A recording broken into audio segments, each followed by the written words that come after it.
সংগ্রামী সমাবেশ বাংলাদেশ কৃষক মজুর সংহতির তরফ থেকে হাওর অঞ্চলের 7টি জেলার দুর্গত মানুষদের পক্ষে আমরা দাঁড়িয়েছি এবং আপনারা যারা এই ঢাকা শহরের প্রেস ক্লাবের আশেপাশে দাঁড়িয়ে আমাদের মাইক যতদূর যায় আপনারা যারা আমাদের কথা শুনছেন তাদের সবাইকে মেহনতি দুর্গত কৃষকদের তরফ থেকে বুক ভাষা আকুল আহ্বান নিয়ে এই সমাবেশের বক্তব্য শোনার জন্য আহ্বান করছি।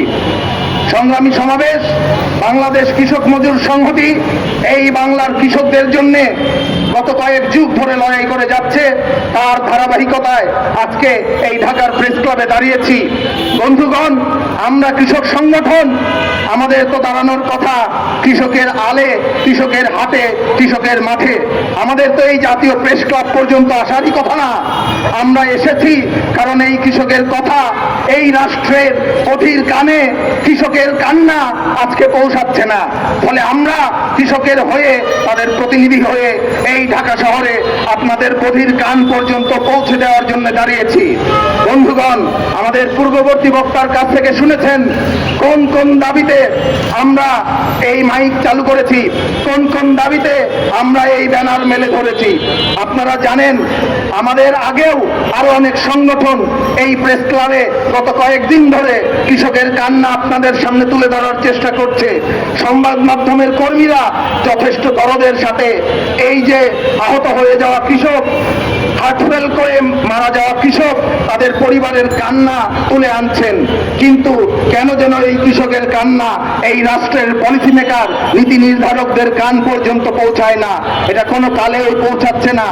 আমরা বন্ধুগণ একটা কথা বলে রাখি, বাংলাদেশের এই কৃষক যখন জেগেছিল 69-এর গণ অভ্যুত্থান গঠন হয়েছিল, এই বাংলাদেশের কৃষক যখন জেগেছিল তখন আমাদের এই বাংলাদেশে ভাষা আন্দোলন ঘোষিত হয়েছিল।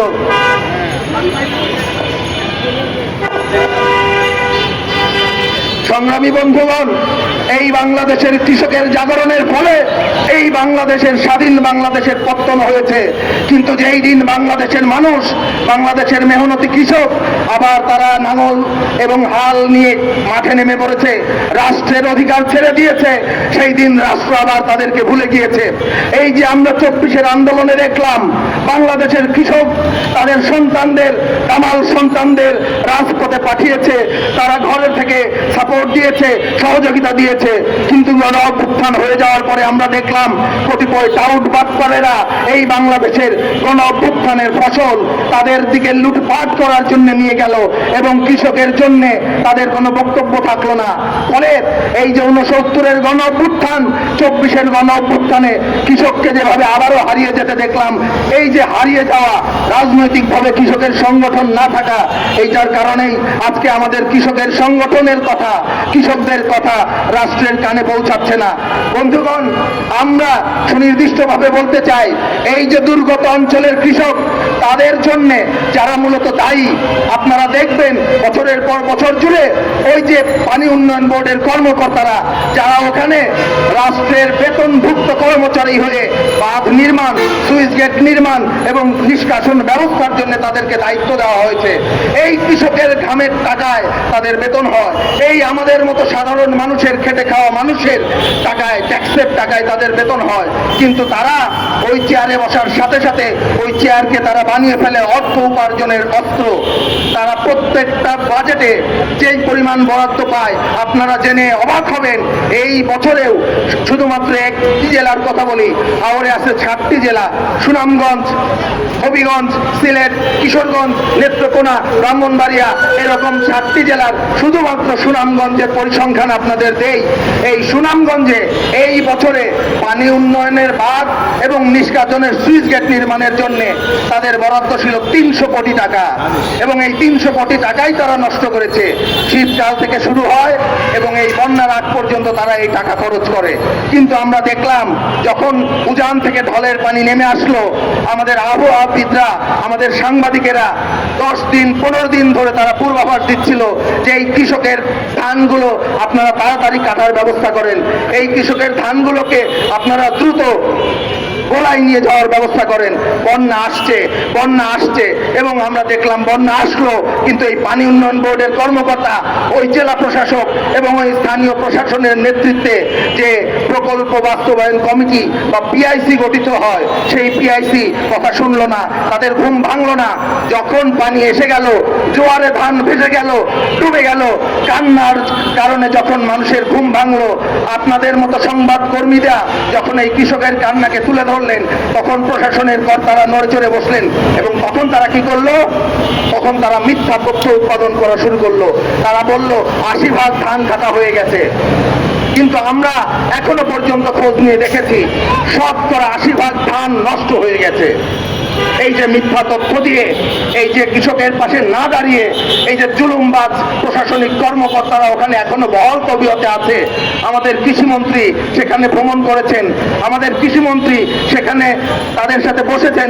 তারা কৃষিমন্ত্রীকে এসি রুমে বসে ভালো ভালো নাস্তা দিয়ে পুজুং ভাজুং ঘুষ দিয়েছেন যে আমাদের সমস্ত ধান তারা উত্তোলন করে নিয়ে গেছে।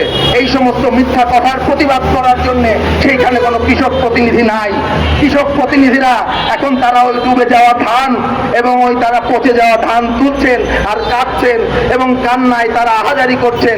ঋণের চিন্তায় তারা বিপর্যস্ত। এই ঋণ কিভাবে শোধ হবে? ঘর ছেড়ে তারা পালানোর চেষ্টা করছেন, বাড়ি বেচার চেষ্টা করছেন। বাংলাদেশে হাজারে কৃষক, সারা বাংলাদেশের 64 জেলাতে এই একই অবস্থা। কিছুদিন আগে আমরা দাঁড়িয়েছিলাম পাবনাতে। আপনারা জানেন পাবনা, ফরিদপুর, রাজবাড়ী বাংলাদেশের সমস্ত যে উৎপাদিত পেঁয়াজ, সেই পেঁয়াজের 80% সরবরাহ করে। বন্ধুগণ, আপনারা হয়তো পত্রপত্রিকায় জেনেছেন এই বছরে বাম্পার ফলন হয়েছিল পেঁয়াজের, অথচ এই পেঁয়াজ যখন তোলা শুরু হলো, সামান্য বৃষ্টিপাত, সেই বৃষ্টি থেকে পেঁয়াজের দাম এত কমলো, বাজারে সিন্ডিকেট ঢুকে গেল, কেউ আর পেঁয়াজ কেনে না। এই পেঁয়াজ পচে শেষ হয়ে গেল। তারও কিছুদিন আগে আপনারা জেনেছেন আলুর মৌসুমে রংপুর, নীলফামারী, কুড়িগ্রাম, গাইবান্ধার কৃষকদের কি ভয়াবহ অবস্থা। এখন সেই আলু তারা ওখানে 3 টাকা কেজিও বিক্রি করতে পারে না। তাদের ওইখানে আলু সংরক্ষণগারের যে হিমাগার, সেই হিমাগার আলু রাখে না। তারা আলু পচে গলে বাড়ি ঘরে গন্ধ হয়ে যায় দেখে আলু তারা ফেলে দিচ্ছে। এই যে সোনালী ফসল, ধান, পেঁয়াজ, আলু, এই ধান, এই পেঁয়াজ যদি উৎপাদন ঠিক মতো হতো, উৎপাদনের খরচ যদি কৃষকের পকেটে যেত, এই কৃষক উচ্ছেদ হয়ে শহরে আসতো না।